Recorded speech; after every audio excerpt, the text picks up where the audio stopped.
Hey everyone, have I here bring a video on Dragon Ball Z Dokkan Battle. In this video, we're going to be doing our full breakdown and some fun little team builds for the EZA Path to Power Dokkan Festival exclusive Kid Goku. So with that, if you're new to my channel, like, subscribe, comment below, do all that good stuff.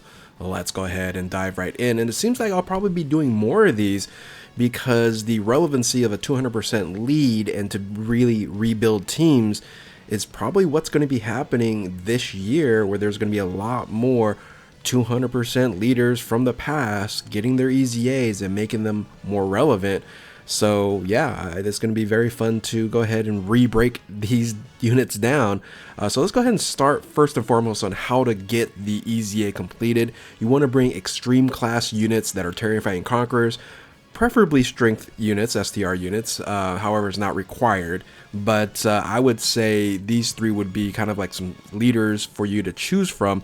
I'm actually going to go with Lord Slug as the leader because he creates a 200% leader with terrifying conquerors, and then most of them are going to be movie bosses or inhuman deeds anyway. Now, of course, Lord Slug's not going to have its entrance animation or that extra defensive mitigation, but you really don't need it. I'm using it for more the 200% leader than anything else. So the rotations I'm going to have is, Vegeta right there is going to be very, very strong. The Frieza rotation is strong with a terrifying conqueror. Well, actually, it's more planetary destruction support with the STR Turles. You do have a lot of other options as well. I feel like this should be very easy to complete for those who haven't completed yet.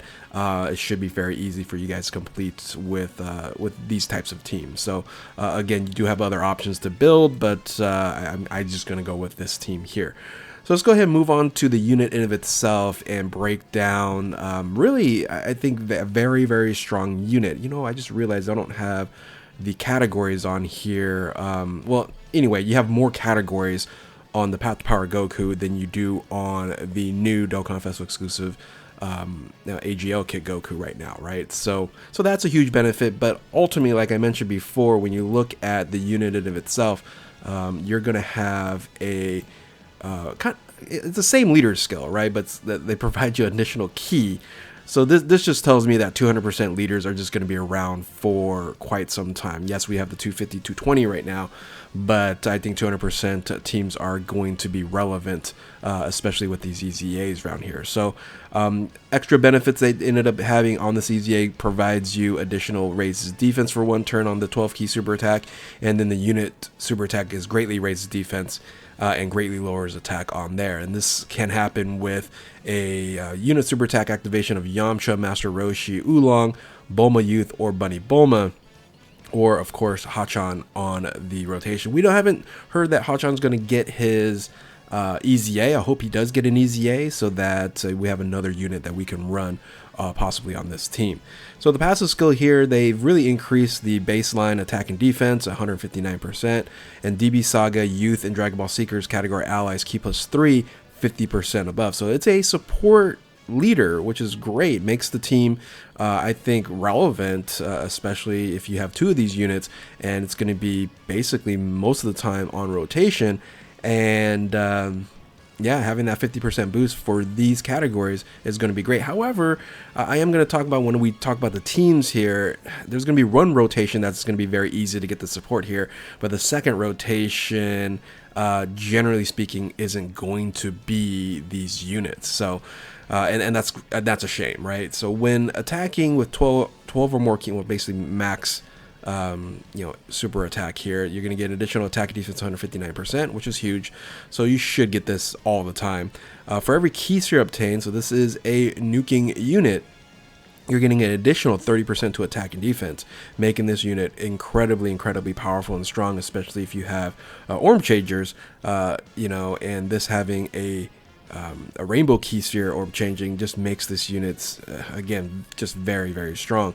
For every rainbow key sphere obtained, chance to perform critical hit and damage reduction up 10%. Generally, you're going to get about 3, even with the orb changing on there. 4 is also doable, but 5 is very difficult to do. So I would say, generally speaking, you're going to have about 30% damage mitigation most of the time.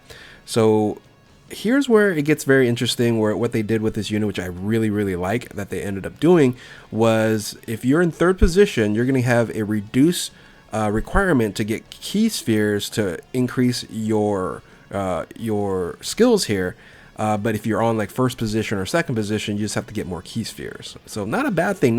It doesn't prevent you from getting locked in to the third position, right? If you're in second position, just know, hey, I got to get more key orbs. So 3 or more key sphere obtained, or only 1 key sphere obtained as a third attacker return. Defense 159%. So this is probably the most important to grab. So that's the reason why I think this is great. Yeah, only you have to get 3 anyway. And then only 1 if you're a floater. So 5 or more key sphere obtained, or 3 or more key sphere obtained as a third attacker in turn launches additional attack as a great chance super attack. That's a nice little added benefit. And then 7 or more key sphere obtained, or 5 or more key sphere obtained as a third attacker in turn. It provides more support, right? All allies, chance to perform critical hit 8% and crit damage, or crit 8% and damage reduction 8%. So that's huge there.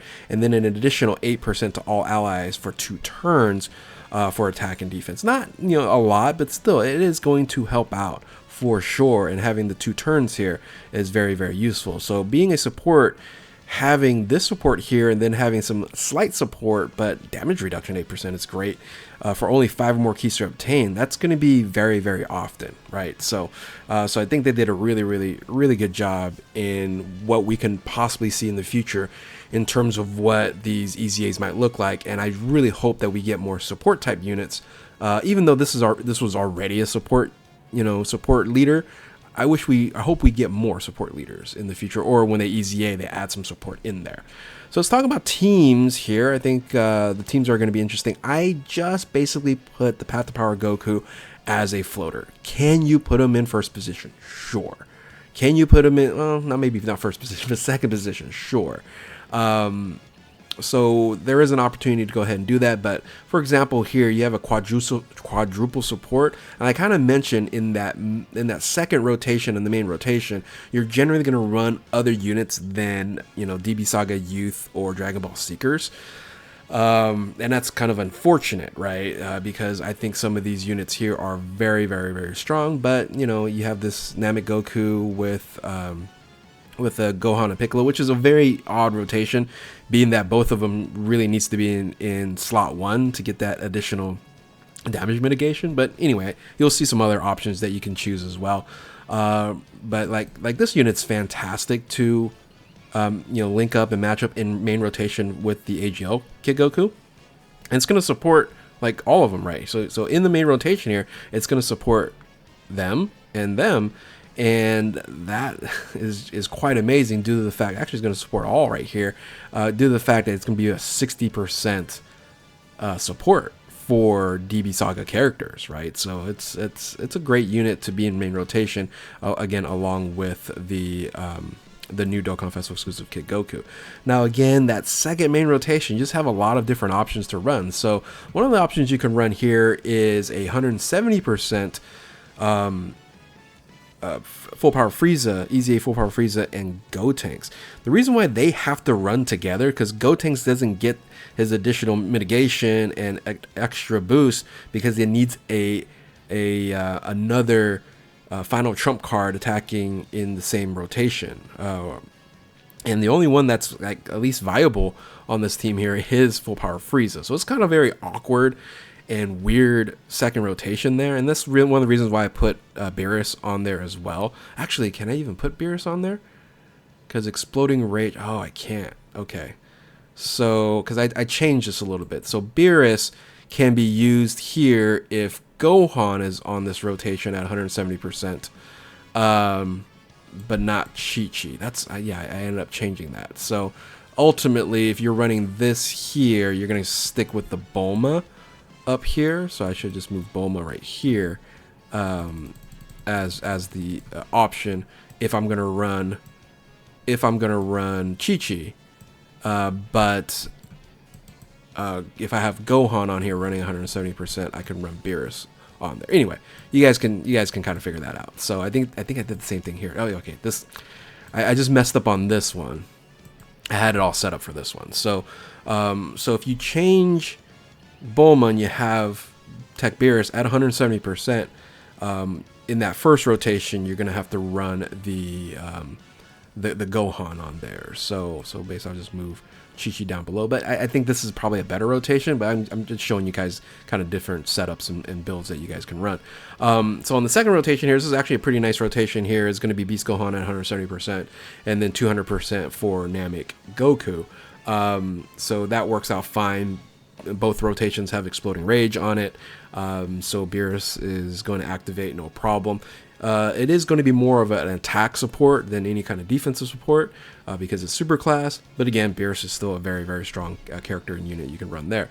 And finally, you can run a Tech Broly and Janemba rotation there as well, and in a sense that could work out. But remember, Path of Power Goku is only going to really support that first rotation, and then the second rotation there's no really support there at all, right? Again, you can move, maybe I was like, can you move this in first position? I don't think so. It's a nuking unit, so if you get enough orbs you should be fine in first position, and you can run like this and then another character below it. So I guess you can build that. Let's build it right now. Let's use this one here. So I would then move, because you're gonna have one Path of Power Goku, so you have to run on first position. You don't want to run this here. So it could basically just be like this, right? It could be Gohan over here, and then maybe bring Beast Gohan here at 170%. So you have 270% here. I think that could work out fine, right? That can work out fine, or vice versa, right? So anyway, very flexible, has some opportunities to make different rotations and as such. So I think overall kind of a fun team. Of course, you're going to want to bring this unit here on the AGL Kid Goku, the current Dokkan Festival exclusive Kid Goku, at 250 to 20% as a floater here as well. So ultimately, again, this is a viable, this is all a mess now, a viable team. What's one there? What's one that kind of looks fine? All right, there we go. A viable team that you can run as a 200%, and should be a fun team to run as well. Is it going to be breaking the top 10? I'm not sure. We will see. But it's missing a lot of the top tier units, you know, like the Super Saiyan 4 and God's EZA and the Dokkan Festival exclusive Vegeta and Gogeta, right? So it's missing those, but ultimately, is it a viable team? Sure. Currently, it is right now very, very strong. So anyway, with that, hopefully you guys enjoyed this video here. If you're new to my channel, like, subscribe, comment below, do all that good stuff. Thank you all for watching. Keep on Dokkaning. We'll catch you next time. Later.